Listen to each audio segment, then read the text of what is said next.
Timbog sa milyo kalaga ng pinagbabawal ng droga ang tatlong high value individual sa Zamboanga City batay sa ulat sa Kapokrami ni PNP Drug Enforcement Group Director Brigadier General Edwin Quilates na samsam sa interdiction operation ng grupo ang 89 na kilo ng hininalang shabu na nagkakalaga ng 605.2 milyon habang kinilala ang tatlong naristo na umano'y dati nang may kaso sa illegal na droga na sina alias Passer, 53 anyos, Jan at alias Asin, 41 anyos.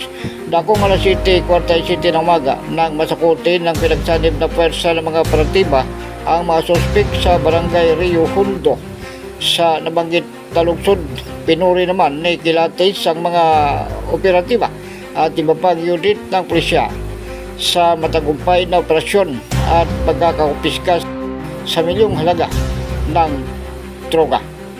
Ako si Edwin Moreno para sa TWRB 103.9 News FM.